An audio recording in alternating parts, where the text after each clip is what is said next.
To calculate a ship's stability, navigators typically rely on a set of mathematical formulas that assume the hull's underwater geometry remains highly predictable.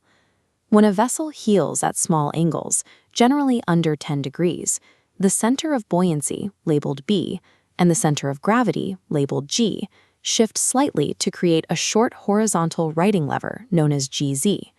This righting lever is the physical force that pushes the ship back upright, and at these shallow angles, its length is easy to calculate.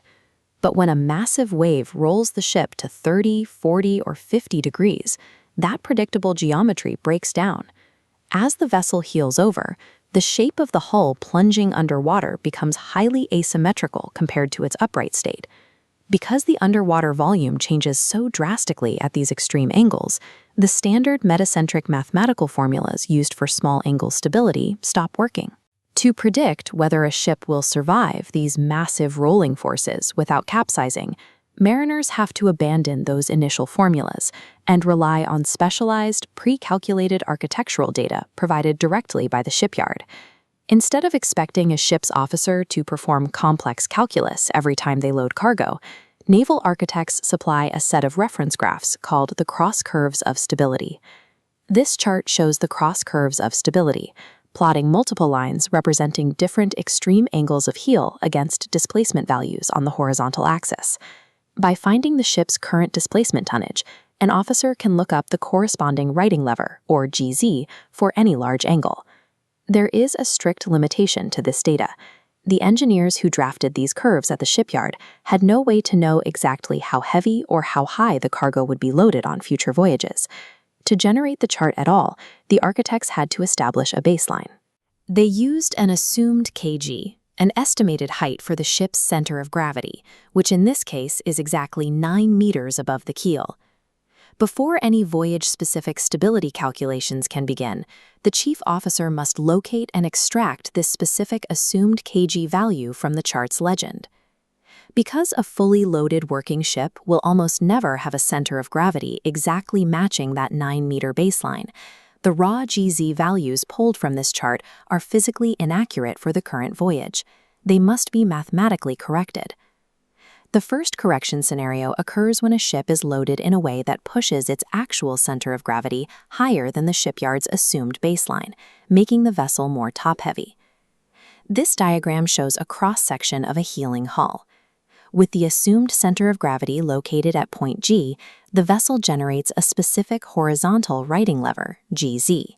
If we shift the actual center of gravity upward along the ship's centerline to a new, higher position labeled G1, the mechanics change. The ship now draws a new, noticeably shorter righting lever line, G1Z1. The spatial difference between the original GZ lever and the new G1Z1 lever is a segment we'll call GX. This represents the precise amount of righting arm lost due to the higher center of gravity. We can isolate a right triangle using the original gravity point G, the new point G1, and point X. The internal angle of this triangle, theta, corresponds exactly to the ship's angle of heel. Using basic trigonometry, we solve for that lost segment. The length of Gx equals the vertical difference in the center of gravity, Gg1, multiplied by the sine of the angle of heel. For any top-heavy loading condition, this calculated correction factor must be strictly subtracted from the raw GZ value found on the shipyard's chart. The inverse is true when a massive ship is loaded with heavy cargo deep down in its lower holes. In this state, the actual center of gravity is lower than the assumed baseline. Looking at the heeled hull cross-section again, we start with the assumed G and its baseline righting lever. Now, the actual center of gravity shifts downward along the center line to point G2. This lower position physically extends the horizontal distance to the buoyancy line, creating a new, longer righting lever, G2Z2.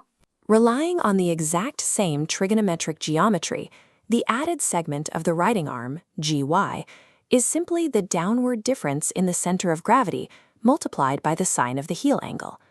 This establishes the universal procedural rule for the navigating officer. Calculate the difference between the actual and assumed kg, multiply it by the sine of the heel angle, then add the result if the ship is bottom-heavy, or subtract it if top-heavy. With the formula established, The officer must apply this geometric correction factor systematically to the ship's specific voyage data across all possible angles of heel. The workflow requires two starting inputs: the ship's current displacement tonnage and its carefully calculated actual center of gravity for the fully loaded hull.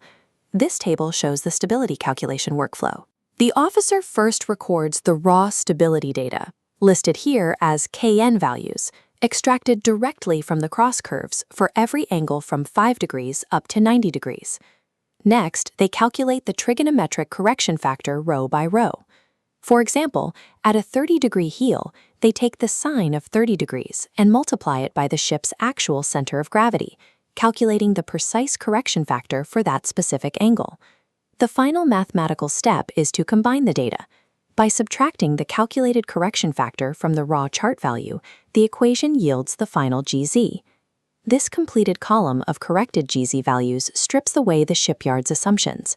It represents the true physical righting forces acting on the ship for this exact cargo configuration.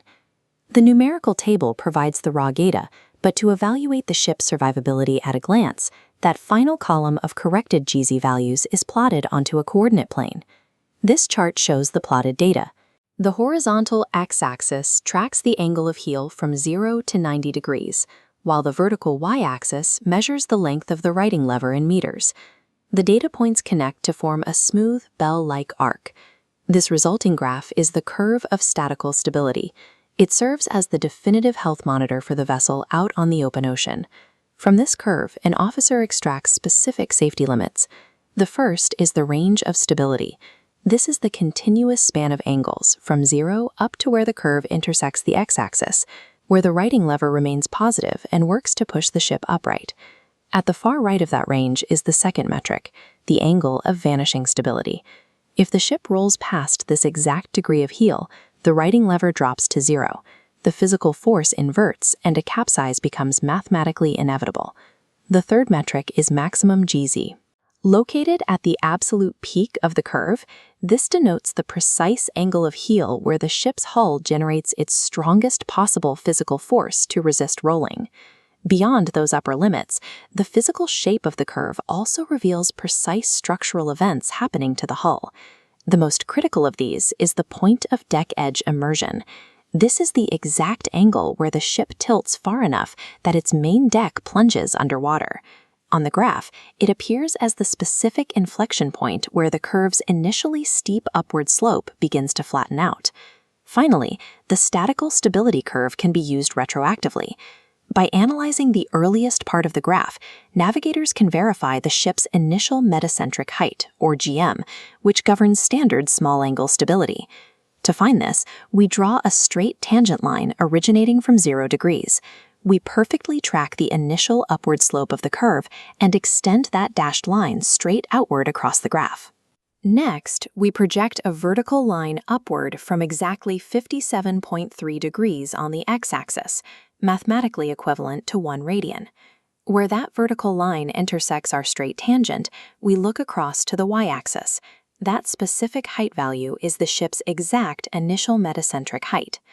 By mastering this analytical workflow, pulling data from the cross curves, applying the trigonometric correction factor, and plotting the statical stability curve, mariners take generalized shipyard data and transform it into a definitive, highly accurate envelope of safety for every unique voyage.